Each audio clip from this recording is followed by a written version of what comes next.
Welcome to the Deep Dive Learner. It's really great to have you with us today. Usually when we talk about a time capsule, there's this very specific expectation of physical objects. Right, like a box of stuff. Yeah, exactly. Yeah. You picture this heavy metal cylinder buried under a newly built school or something, and inside there's, a daily newspaper, maybe a shiny coin, a popular toy from the era. A very tangible inventory. Right. It's tangible. It's an inventory of things, which is comforting because it's just so easily categorized. You open it up decades later and say, so this is what they owned. But physical artifacts, they really only tell a fraction of the story. They don't capture the internal landscape of a moment.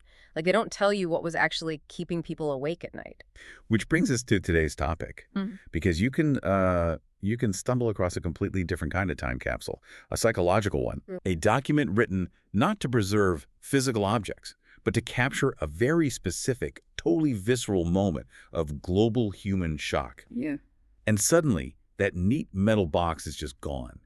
We're looking at a landscape of human reaction that is incredibly raw. Oh, it is the absolute definition of a paradigm shift caught on paper. It really is. And that is exactly what we're opening up for you today. Yeah. We have a highly unique document from the very, very early days of the global pandemic. We are talking February 9th, 2020. Wow. Yeah. Just take a second and think back to where your head was at in early February 2020. A lot of confusion, a lot of unknown. Exactly. So this text is titled 8 Revelations Obtained from the Wuhan Pandemic.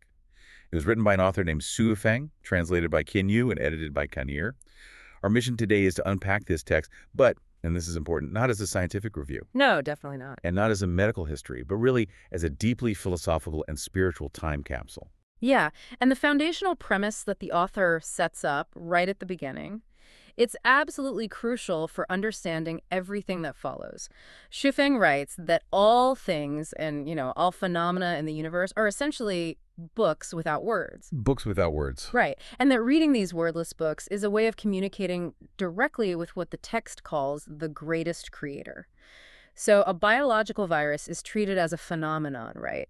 Like a text to be read, deciphered, and basically mined for its spiritual lessons. It's a fascinating lens.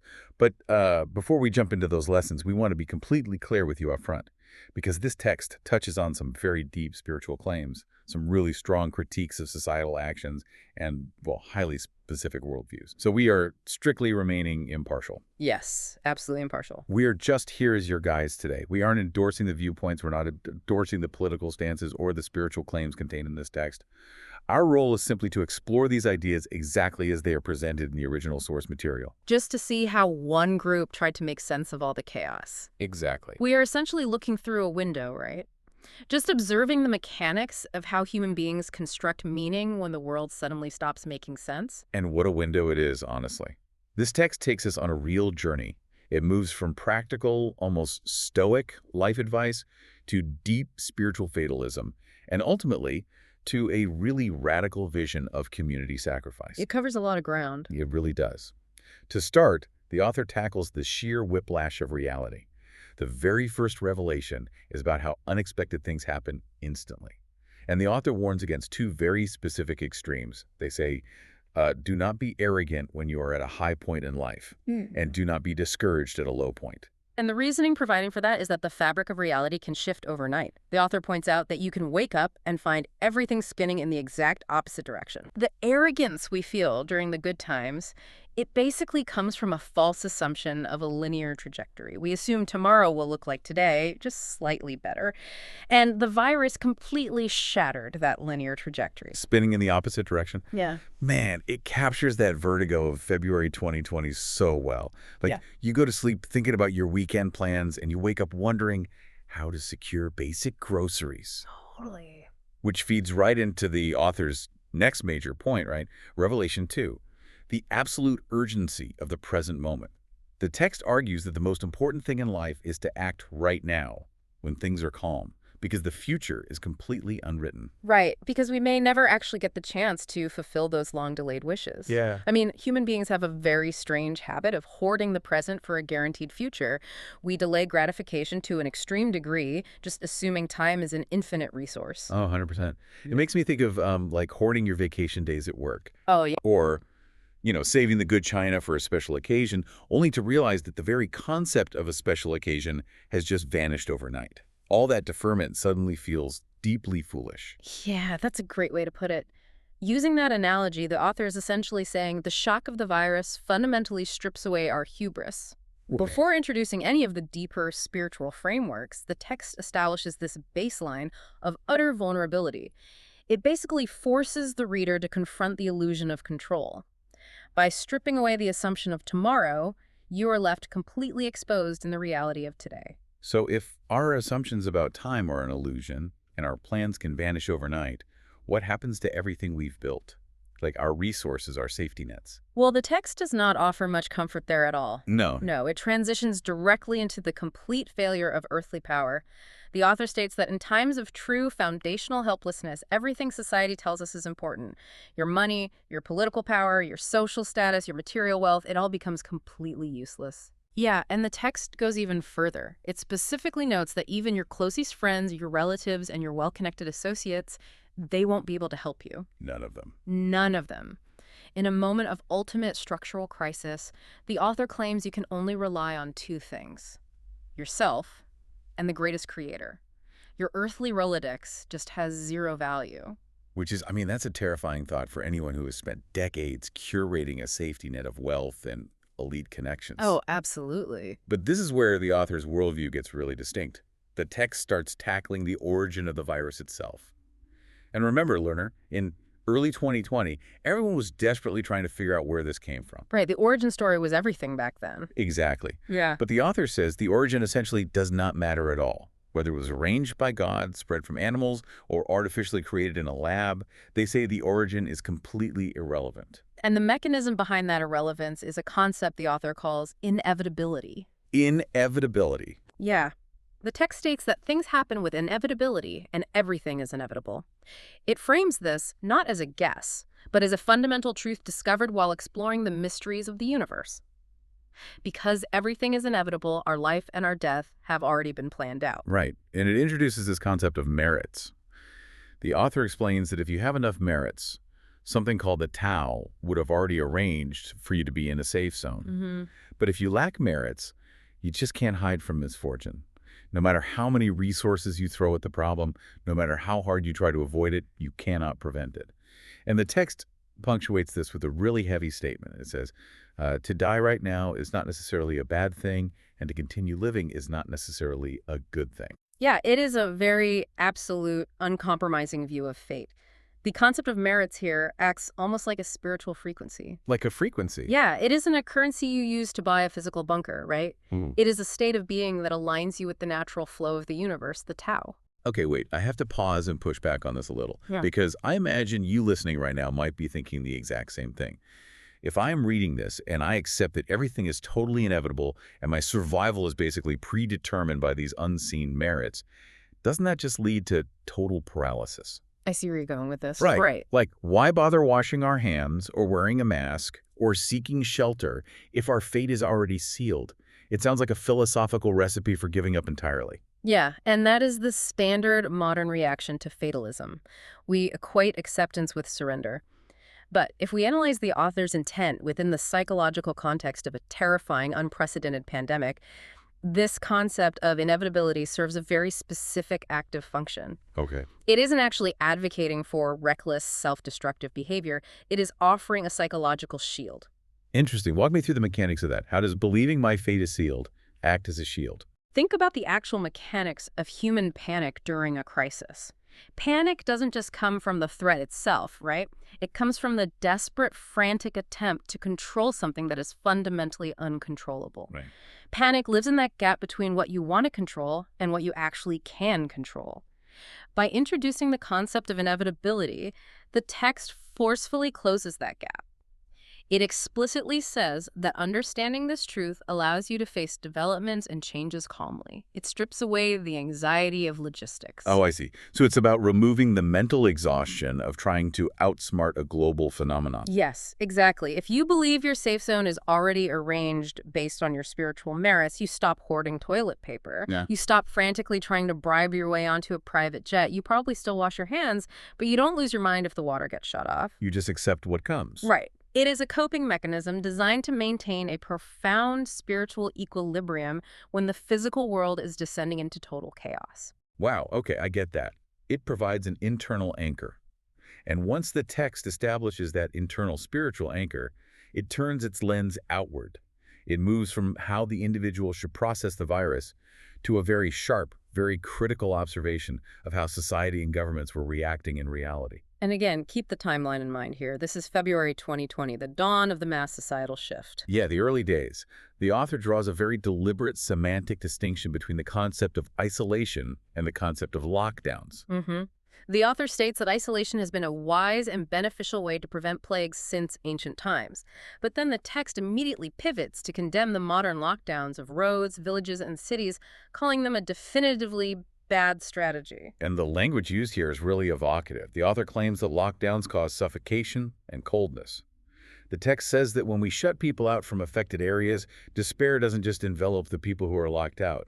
It actually makes the entire world colder. It's a profound shift in perspective. It is. It's kind of like, it's the difference between quietly staying in your room because you feel sick and want to protect your family versus aggressively barricading your front door, boarding up the windows, and refusing to let a freezing neighbor inside out of pure paranoia. That's a perfect analogy. Isolation, in the author's framing, can be an act of mindfulness and care.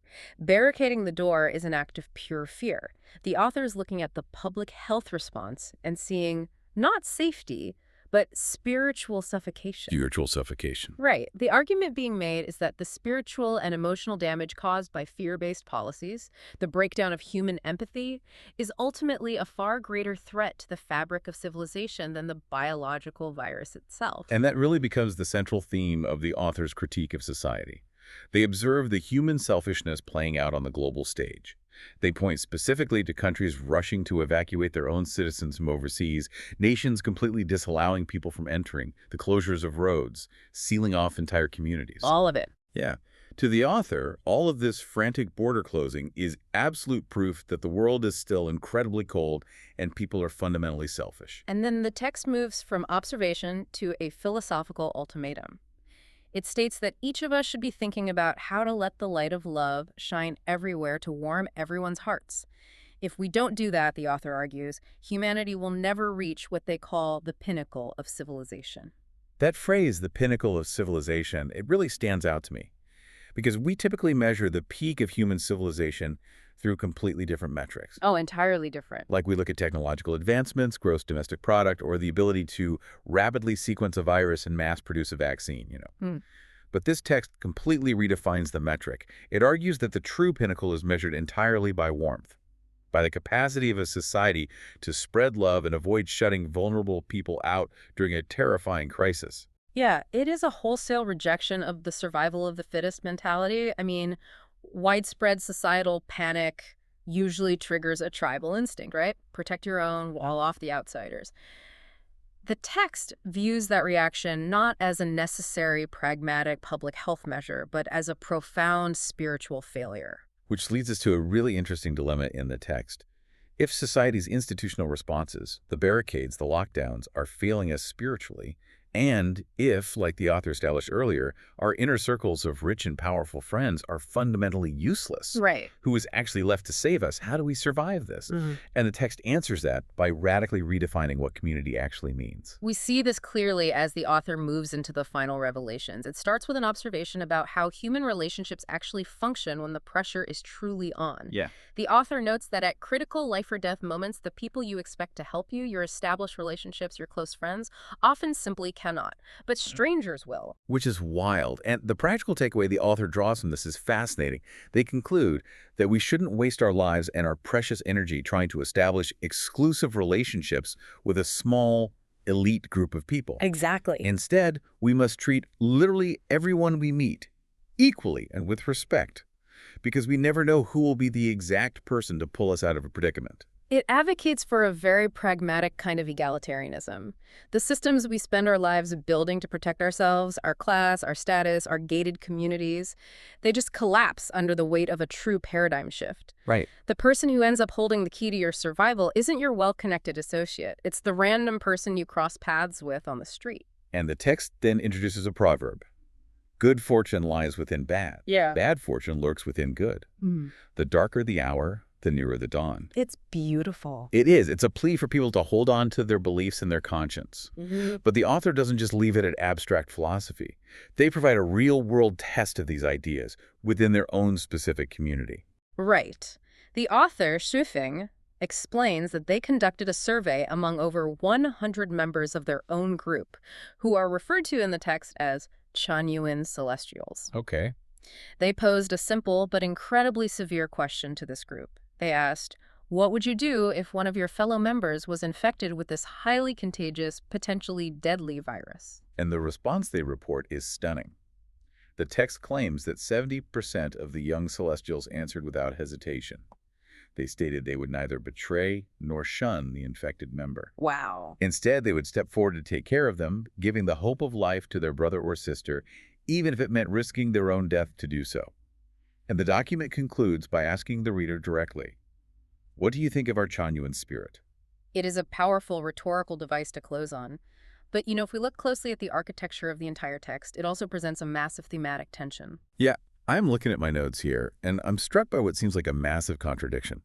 Early on, the text explicitly stated that in times of crisis, you can only rely on the greatest creator and yourself. Right. It painted this very solitary, inward-facing picture of survival. But now, at the very end, the absolute pinnacle of their spiritual achievement is the willingness to make the ultimate sacrifice for another community member. How do those two ideas possibly coexist in the same philosophy? Like, rely entirely on yourself, but also be completely willing to die for your spiritual brother. It definitely sounds contradictory until you examine the mechanism of how the specific worldview operates. When the author says you cannot rely on friends or status early on, they are referring to earthly transactional relationships. Okay. Friendships built on proximity, power, and money. Those elite networks fail because they operate on the logic of the cold world. They are rooted in the very hubris and self-preservation that the virus is designed to strip away. Ah, I see. So the false self relies on the elite network. Precisely. Yeah. But the community of the Chanyuan Celestials, at least in the context of how the author is presenting them, operates on a completely different frequency. The text suggests that a spiritually grounded, radically altruistic community transcends earthly helplessness. But you can only achieve that level of community if you first build that internal, solitary fortress. So by accepting the inevitability of life and death, you are freed from the instinct of self-preservation. You no longer need to barricade the door. That is the key. The virus is the book without words. And the lesson the author is reading from it is that the solitary reliance on the creator and oneself is exactly what builds the spiritual fortitude required to give yourself away completely to the community. You have to detach from the earthly world before you can properly love the people in it. Wow. That is a remarkable way to synthesize those ideas. Let's look back at the ground we've just covered, learner. We started by opening a psychological time capsule from February 2020, a document that used the initial shock of a global pandemic to explore the extreme fragility of our time, pointing out how foolish it is to hoard the present for a future that isn't guaranteed.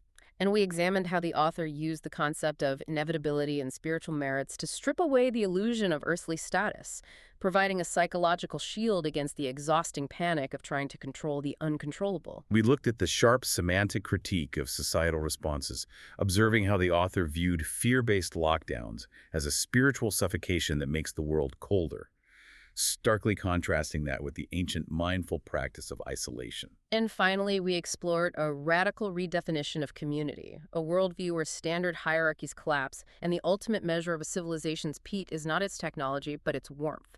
Specifically, the willingness to risk one's own life to care for an infected stranger or a spiritual sibling. It really shows just how deeply human beings need to construct intricate meaning out of terrifying chaos.